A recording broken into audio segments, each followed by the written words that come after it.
Start. এখানে আমাদের প্রশ্নে দেওয়া আছে PR আর PQ, অর্থাৎ PR থেকে P, এখানে PR বড় PQ থেকে। এখানে বোঝাও যাচ্ছে যে এখানে PR টা বড় PQ থেকে। বুঝছো সবাই? আমাদেরকে প্রমাণ করতে হবে যে এই PQR এবং PQR PRQ থেকে বড়, অর্থাৎ এই কোণটা এটা থেকে বড়, তাই তো? এটা প্রমাণ করতে হবে আমাদের। তো এই ক্ষেত্রে আমাদেরকে এটা প্রমাণ করার আগে একটা জিনিস অঙ্কন করতে হবে। অঙ্কনের বিষয়টা হচ্ছে যে আমরা PQ এর সমান করে এখান থেকে এই বরাবর একটা অংশ কেটে নিব। ধরো এখানে আমি নাম দিলাম S। মাঝখানে তারপরে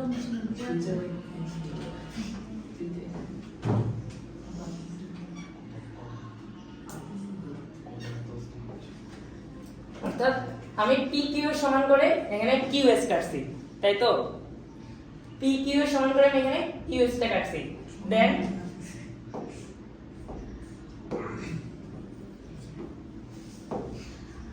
তাহলে আমি এখন অঙ্কনটা এখানে লিখতে পারি, আমি অঙ্কনে যে PQ এর সমান করে QS কাটলাম, তাই তো? PQ এর সমান করে QS কাটলাম। এখন এটা আমরা সোজা প্রমাণে চলে যাব।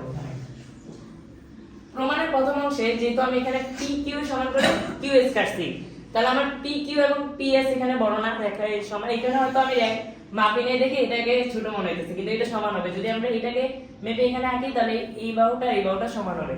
যেহেতু আমি মাপি আঁকি না, এখানে ছোট মনে হইতেছে, তো এখানে PQ এবং PS সমান হবে।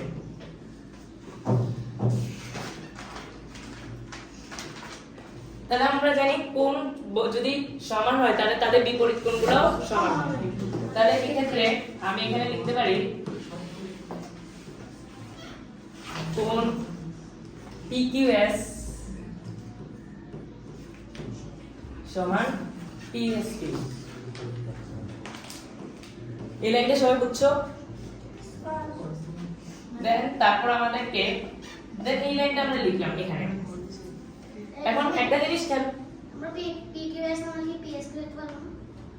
PQS না, কোণ তো এখানে লিখতে হবে না। কোণ তো এখানে আছে, এখানে এই কোণটা আছে আর এই কোণটা কিন্তু সমান।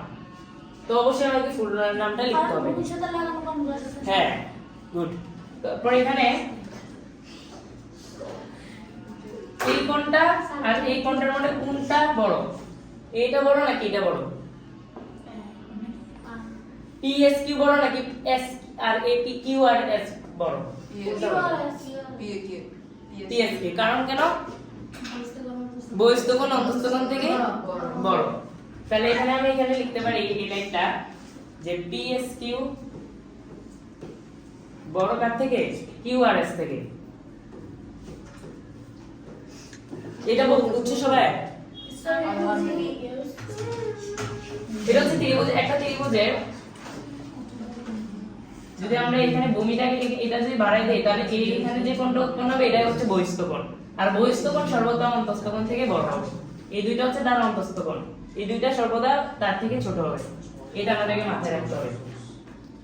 দেন PSQ আর এখানে আমরা একটা লাইন লিখছিলাম PSQ এবং PQS বড় সমান।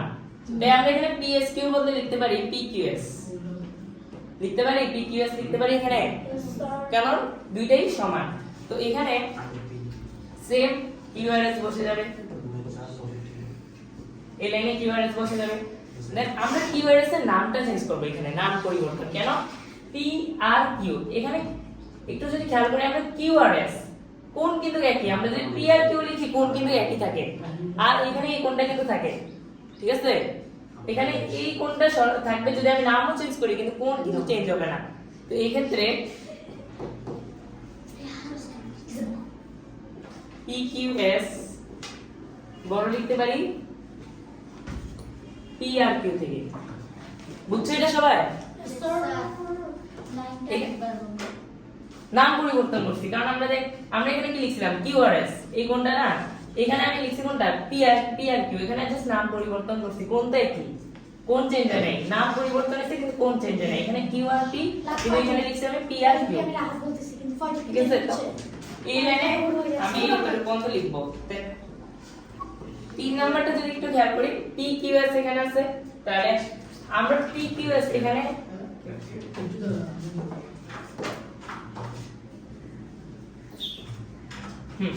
এখানে একটা জিনিস খেয়াল করলে আমরা বুঝতে পারবো যে এই কোণটা PQS, তাই তো? PQR না এই কোণটা?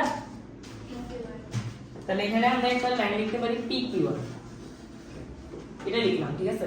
দেন এইটা কোনটা? আমি এখানে একটা লিখে দিলাম, এটা কি PQS। এখানে PQS বড় নাকি PQR বড়? কোনটা বড়? PQR, কারণ PSQ তো PQR এর একটা অংশ, আর অংশ কখনো বডি পার্ট থেকে ছোট বড় হয় না। তো এখানে আমি লিখতে পারি PQR বড় PQS থেকে। এখন এই পাশে চলে আসলে আমরা একটা জিনিস খেয়াল করব, এখানে যে লাইনটা আছে এই লাইনটা আর এই লাইনটার ক্ষেত্রে এখানে একটা লাইন ম্যাচ হয়ে যাবে, অর্থাৎ এখানেও PQS আছে এবং এখানেও PQS আছে। তাহলে এখানে এই ক্ষেত্রে যদি এই জায়গাটা আমরা চলে আসি, তাহলে আমরা PQS আর PQS কেটে দিব। এটা কে বুঝছো? না, PQS অবশ্যই কাটা চলে যাবে এখানে, যেহেতু দুই পক্ষে আছে, আর দুই পক্ষে থাকলে দুই পক্ষ থেকে কাটাকাটি চলে যায়। এটা আমরা অনেক জায়গায় পড়ছি, দুই পক্ষ আছে এখানে, PQS আছে এবং PQS আছে। নিয়ম না, এখানে উভয় পক্ষে না, বোঝানোর জন্য না, এটা মানে দুই পক্ষে আছে, দুই পক্ষে থাকলে আমরা কি করি, কাটাকাটি করে ফেলি না? হ্যাঁ, কাটতে হবে বা সাইড নোট দিতে হবে যে উভয় পক্ষ থেকে PQS কাটা বা বাদ। সাইড নোট লিখে দিব আমরা উভয় পক্ষ থেকে কি PQS বাদ।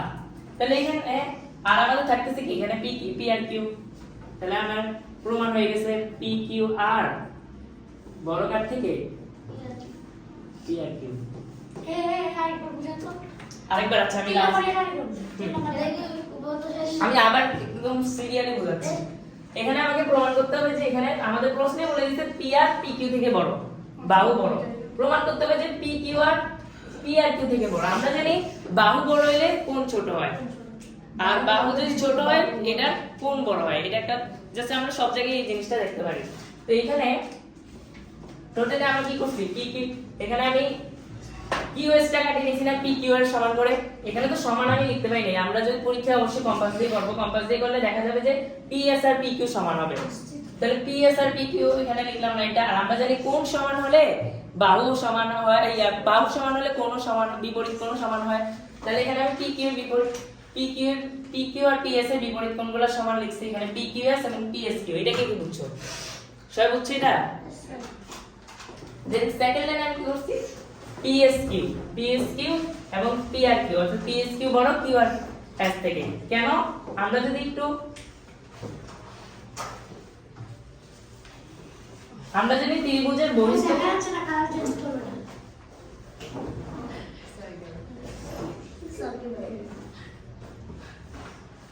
ত্রিভুজের বহিস্থ কোণ সর্বদা অন্তঃস্থ কোণ থেকে বড়, তাহলে অবশ্যই এখানে বহিস্থ কোণটা বড় হবে, PSQ অবশ্যই বড় হবে PRQ থেকে। বুঝছো এটা? সবাই বুঝছো? তাহলে এখানে অবশ্যই বড় হবে। দেন লাইনে আমি এখানে কি লিখছি, আমি PSQ এখানে কার থেকে সমান, PQS থেকে সমান। তাহলে অবশ্যই আমি এখানে লিখব কি PQS লিখতে পারবো, এখানে PSQ এর বদলে PQS অবশ্যই লিখতে পারবো, দুইটাই সমান। তাহলে আমি এখানে লিখলাম PQS এবং কি QRS। এই লাইনটা সবাই বুঝছো? দেন আমি এখানে PQS লিখলাম, সাথে এখানে জাস্ট কি করছি PRQ কেন আসছে এই বলবা, PRQ কেন আসছে এখানে, এখানে PRQ কেন আসছে, QRS থেকে কেন PRQ আসছে? নাম পরিবর্তন। কেন? আমাদের এখানে ছিল কি QRS, এই কোণটা ছিল, আমি জাস্ট এখানে লিখলাম PRQ। কেন? কোণ তো আর পরিবর্তন হয় নাই, নাম পরিবর্তন হয়েছে কিন্তু কোণ তো আর পরিবর্তন হয় নাই। তাহলে অবশ্যই এখানে PRQ, আমি জাস্ট নাম পরিবর্তনটা করলাম। দেন এখানে জাস্ট PQR এখানে লিখছি, আমি PQR টা লিখে আসছি, এবং কেন PQR এবং PQS, অর্থাৎ PQR বড় PQS থেকে। কেন? বডি পার্ট কখনোই অংশ থেকে ছোট হবে না, তো অবশ্যই এখানে অবশ্যই ফুল কোণটা বড় হবে এই অংশটা থেকে। তাহলে আমি জাস্ট এই লাইনটা লিখলাম PQR এবং PQS। বুঝছো? দেন আমি এখানে PQS এবং PQS কাটাকাটি চলে গেলে PRQ থাকে, এটা সেমই থাকবে, PQR বসে যাবে এবং এখানে PRQ চলে আসবে। Yes, sir. সামনে একদম বরাবর।